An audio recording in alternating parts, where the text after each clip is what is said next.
Good morning. How's everybody doing?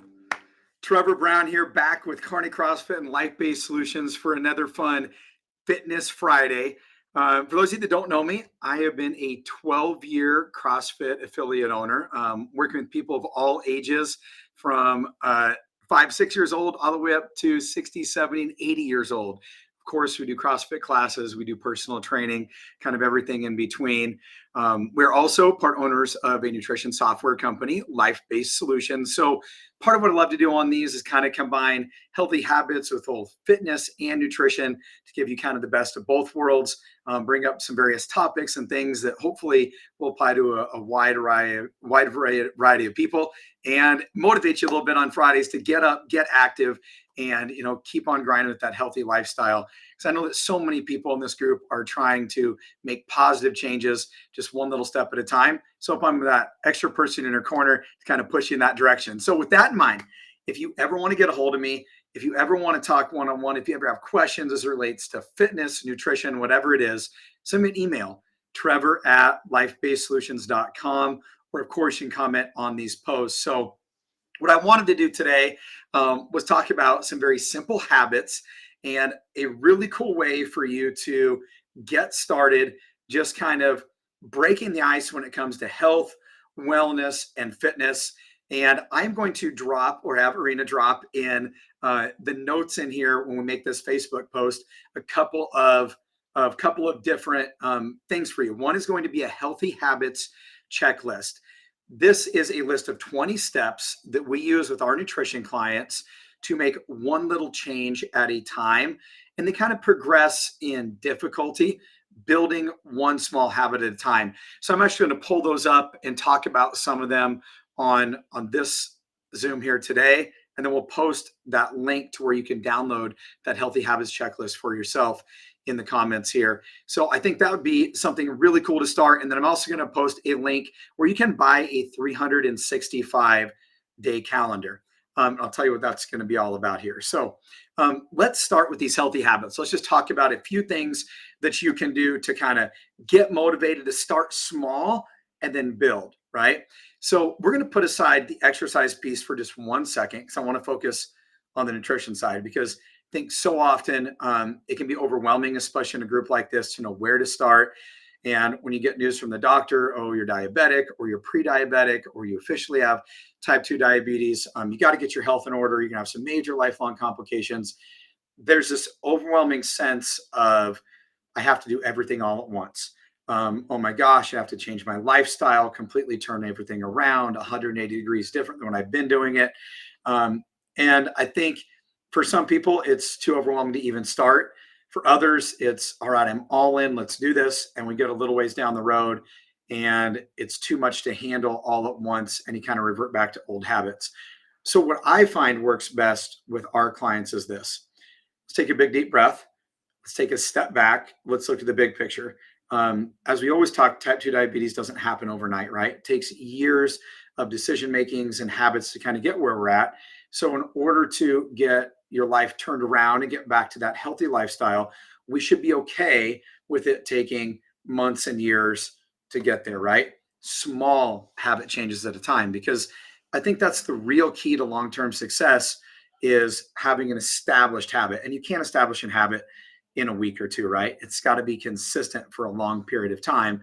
That way it becomes just a part of your lifestyle, a part of who you are. So let me give you the very first thing that we start people off with. And that's drinking an adequate amount of water each day. So depending on what you read and where you go, and they'll recommend certain amounts of water per kilogram or per pound of body weight. But I think a general thumb would be this. Make sure that you're drinking a half a gallon of water a day, right? And the more active you are, the more water you're going to need, because you're sweating more, right? So what doesn't count as water?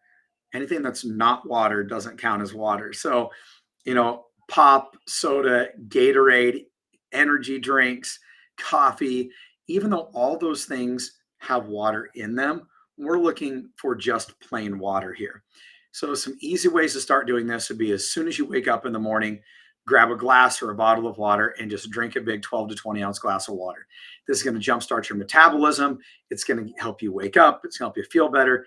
And it's kind of like making your bed in the morning. When you start off on the right foot, the rest of the day just kind of falls in place, right? So drinking an adequate amount of water would be the very best place to start, no less than a half gallon a day. Now, that being said, you could do some things like drink unsweetened iced tea. You can have coffee, just not with all the cream and sugar in it. You could put the occasional like sugar-free sweetener or fresh fruit or something in your water for flavor, cucumbers, lemons, things along those lines. A little bit of mint can be really good in there. So you can do things along those lines, but generally speaking, we're looking for just plain water. All right, so that can be something for a great place to start because now we're eliminating all the bad drinks from our diet, right? So start with that one habit. Okay, well, Trev, what's next? What if I'm already drinking water? Well, A, good for you, but B, now we're going to focus on eating breakfast every day. I shouldn't say that I'm not worried about the quality of your breakfast because we don't want to eat Pop Tarts for breakfast, but generally speaking, just start eating breakfast every day. Our goal is to regulate blood sugar levels in eating in big spurts, then going 5, 6, 8 hours without eating, eating this huge dinner, binge eating, snacking throughout the day, being all over the place with your nutrition. It's really hard to help regulate blood sugar. So I think that just getting a good quality breakfast in might be eggs, egg whites, some low glycemic fruits, some oats, getting a good source of proteins, carbs, and fats in together would be another great place to start, right? So just eating breakfast and try to make it fairly healthy. Then number 3, we're going to eat proteins, carbs, and fats at every meal. So whenever you eat, whatever that is, we're going to try to eat proteins, carbs, and fats together. Where Americans tend to get into trouble is we like all the things that are just fat and carbohydrates, right? That's all the yummy stuff. It's the potato chips, the breads, the granola bars, the pastas. It's your fast food. Even though, a McDonald's Big Mac does have some protein in it, it's mostly carbs and fat. French fries being in the same boat, the soda pop. When you go into a gas station and you're traveling, virtually every snack is just carbs and loaded with fat. So that I think is where we go to next. Try to get in proteins, carbs, and fats at every meal, and good quality foods, of course. But we're not even to the point where we are trying to pick out good quality foods.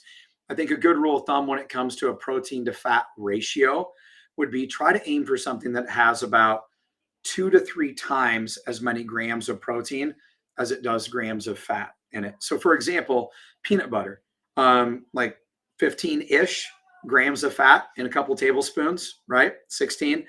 And it's got 7-ish grams of protein. So it has double the amount of fat as protein. We want to go the other way, maybe 16 to 20 grams of protein and like 5 to 7 grams of fat when we look for these things. So that's why it can be kind of hard, things like Cliff bars or certain granola bars, they're still processed foods. They throw some protein powder in them in gas stations and you think they're healthy, but they're really not because it's a lot of processed foods, processed sugar. Typically speaking, they have about as much fat in them as what they do protein. So that's our third thing. Try to eat proteins, carbs, and fats at every meal. And then as we build along this, we do things like now we're going to try to eat every 2 to 4 hours, right? Small meals help regulate blood sugar. Then we're going to try to eat green leafy vegetables a few times a day. Then we're going to focus on omega-3s. Americans and Western diets are typically very low in omega-3s because we don't eat a lot of fish. We like our meats and other things, right? So we build on these and to where our goal is when we meet with a client every 2 weeks, we have a new step. And this is a 20-step page, which you'll see. So we've got about 30 to 40 to 50 weeks, depending on how quickly it goes, almost a full year's worth of healthy habits to build on. So I hope this is a great starting point for you guys. Encourage you to download it, to print it off, maybe change some things. As you get down at the end, you can see those habits are kind of next level. It's exercising 5 to 6 times a day. It's maybe training for an athletic event like a half marathon or a 5K, setting kind of a goal there. And then it's things like we're only going to eat one ingredient foods, so nothing processed at all. That's next level stuff that hopefully we're at, maybe 6 months, a year, 2 years down the road. So hope that's a great place to start. Okay, here is either my nutrition or fitness topic for you today, depending on how you want to place your spin on it. I'm going to drop a link to a 365-day calendar in this post. And what I want you to do with that, and we talked about this a couple times before, is you can see behind me on my wall, I've got a 30-day calendar. I'm talking 365 days, which is right next to that 30-day calendar, right? And every single day that you do something positive, we're going to pick one habit. Let's say that's going to be no soda pop. I want you to put a red X today. It starts March 15th. Do whatever you can today to not drink soda. Cool. Red X. Tomorrow when you wake up, do everything you can to not drink soda. And if you do it at the end of the night, put a red X on the calendar. So here's what happens. 30, 60, 90 days in, that calendar starts to look pretty stinking cool when you've got all those red X's on your calendar. And our brains are wired to not want to break that streak, right? Put it visual, put it front and center, put it somewhere you can see it all the time so it becomes a part of your daily routine. If we focus on the full year or the full 365 days all at once, it's crazy overwhelming. Just like being newly diagnosed with type 2 diabetes. If you focus on everything all at once, it's very overwhelming. So I think one habit, one day at a time, one red X, but being able to see that big picture. So when you get multiple months in, it's a good sense of accomplishment is really going to help you take things to the next level. So if you want to put the fitness spin on it, maybe it's I'm going to walk for 30 minutes a day. Maybe it's I'm going to sweat for 10 minutes every day. Maybe it's I'm going to do 20 push-ups every day. Whatever it is, it's one red X, one day at a time. Don't focus. Do not say to yourself, I'm going to exercise every day for the next year. It's going to be too overwhelming. It won't happen. So I hope those are some good tips for this morning. We'll drop the links to both that healthy habit guide and to that 365-day calendar in here. I think it'll help you guys kind of move in a positive direction. If you ever want to reach out and talk, I'm here. I will be back next Friday with another Fitness and Nutrition Friday. Have a good weekend, guys.